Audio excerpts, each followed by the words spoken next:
Hello folks, Duncan at Free as an Eagle, getting back to you. Just wanted to say the happy meter has gone up a few notches since the last few days. I'm going to spin around just to see if I can show you why. Okay, so I've been actually getting some time in here to work on this little project and actually started to open it up and get some space cleared out, which is very encouraging, tying up some of the details. I know I covered some of what I'm going to talk about today on the last video, but I don't remember what or where I left off, so I'll just jump right in. So the place is getting wide open and cleared now that we're using up insulation and framing. Still got a lot left, but very encouraging to me to see this actually open up. We got this one wall up on the bedroom side. It's still full of insulation and other things that will go up pretty quick. I mean, one thing that's encouraging is to hack past some of the really tricky parts of this project, which I wanted to take on. One of my reasons for doing this project was just to do a build myself from the ground up with obviously help from my friends and people, but to learn how to do every single phase of it. And so far so good. We lost momentum over the winter, but since then I just ordered my windows, so they're on the way. They're going to be taking a little while to construct actually, but I finally pulled the trigger and put that order in after a lot of careful measuring and remeasuring. So those are going to be being produced. We got our power in, as you can see. So yesterday I was up in here realizing some efficiency needed to happen and some temporary lighting. So I ordered a dozen of these little work lights. They're actually very handy. They're just little LED sort of fluorescents, but they're all plastic. You can't really break them easily, and they're very lightweight. So I just strung up enough of these to be able to see what I'm doing. I showed you the cellar entrance here, and we'll take a quick walk down. I strung up a bunch of work lights, so now that can be seen where this is going. But so we have a nice little staircase with a landing so we can get around the corner, and we have our headroom. We have our windows in, which happened a few weeks ago on a day where we had a little time. I'd ordered those in advance thinking I'd put them in the fall, but didn't really get that far. But what's nice, now I'm down in the basement. It's probably literally in the 50s down here, and I realized today that I could put my little drink stash down here and keep it a little bit cool. So most of these windows are sliders, which is great for ventilation. And in the case of anyone ever wanting to sleep down here, I wanted an egress window. So I did order one like this, and it actually is a crank out. So it's got a lock on it. And then to get out of this window, gotta figure it out. Okay, so this window cranks out with a little handle. So in the event of an emergency, that would be an egress window. That screen will pop out without too much effort.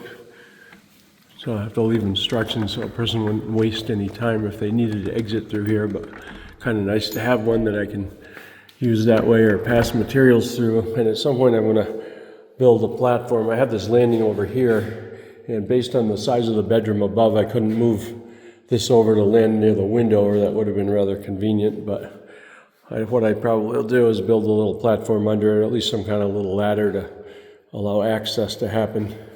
Not that I'm planning to sleep down here or have a bedroom down here, but you never know. You know, it'd be probably a den on that corner. Be a nice little room. I got a lot of space down here to think of ways to use. And we come back up. Boy, it echoes down there, doesn't it?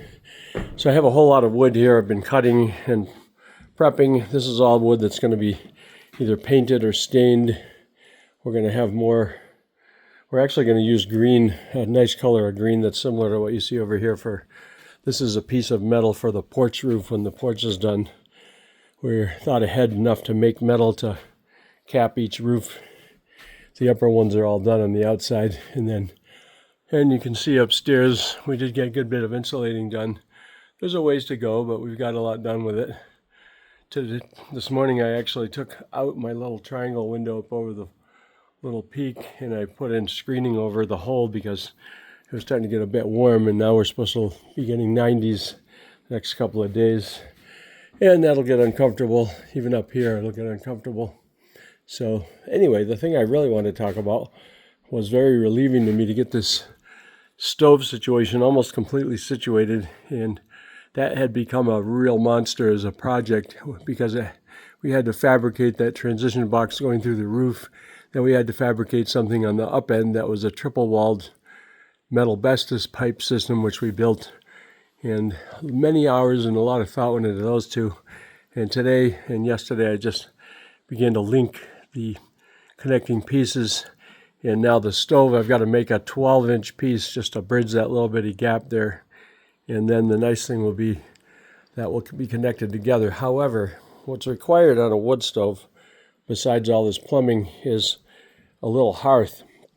So you're required to go out about, I think they said 18 inches to the front and 8 to the sides, but I want to make something kind of pretty and tile it actually. So we're going to lift this stove out of the way, move it off the area, and then I will measure. I've calculated the exact distances off the back wall and from the side that we need to come down with this and to center it upright. So I'm going to build a nice little hearth and tile it and in that area, and then put the stove back on and do the final little connection, which will be minor.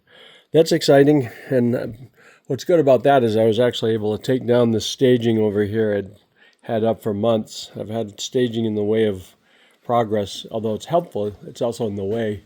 We needed it for doing the insulation up there. We had jerry-rigged staging that went out to a bracket on the wall. There's how we get access to high points off a stepladder. Now that that's done, we won't need to get up there again until we have sheetrock to put in, and all the windows will go in from the outside. So for now, we have a nice wide open space here, and now these stairs are more accessible. I'll take a quick walk up here just as a refresher. I did a lot of vacuuming and cleaning lately just to get rid of dust and dirt and all the insulation dust. And funny thing is, one principle of construction is never bring anything in you don't need, especially any kind of furnishings. But my brother had a friend that was getting rid of this king mattress, which was in pretty nice shape, and handed it off to me. I thought I might want to camp up here sometime. But anyway, so it's been kicking around getting moved from point to point, but it's actually in a place where I vacuumed up here. I vacuumed it and thinking now I'm at a point where it's comfortable in here most of the time, and I might just use that for an occasional nap or a little camp over just for fun. Now that it's getting to be a house, and we're up here, so insulation, there's a lot of insulation to be put in. There's some more framing to be done. I built myself this little ladder to get to the little third floor loft. So lots of progress, some big complicated, some not so bad. Now we're getting actually down to the things that are easier and faster, which I'm really happy with. Framing is faster and easier. Insulation is kind of nasty because it's itchy, but it's also fairly quick, so that's not too intimidating. And then out here, the underside of this whole soffit area where the overhang is where a whole lot of wood's going to go. And if I don't have enough, I'll just buy a little more. But I've got all this pine Al was able to get inexpensively. Some of it's been stained this nice candlewood color, and of course there's many boards that haven't been stained yet. So all these are things that can be done listening to music, and they're pretty relaxing. So I'm kind of looking forward to doing some of the easy stuff now. But anyway, that's where we're at with this A-frame. It's very encouraging to see it wide open now. Now I can kind of visualize where we'll have a hallway go down here and then stop, and then the kitchen we're going to leave open to the living room. So the living area will be kind of you just walk in, there'll be a dining area, have our little wood stove for the winter. And then I attempted to plane down some very thick maple boards in a planer that Al had, my brother. And we found out pretty quickly that most of these planers are not built to handle rock maple. It's 4 inches thick, so we blew some belt on it that activated the drive mechanism, so I've got to buy a replacement for that. But anyway, that was an attempt. We'll fall back on the old belt sander for the rest of that. But we're going to make some nice little live edge benches and some trim and little counters possibly. So lots and lots to do, but progress is being made, so I'm encouraged. Anyway, I will get back to you when I've made a little more progress. Meanwhile, enjoy the heat. We'll talk to you soon.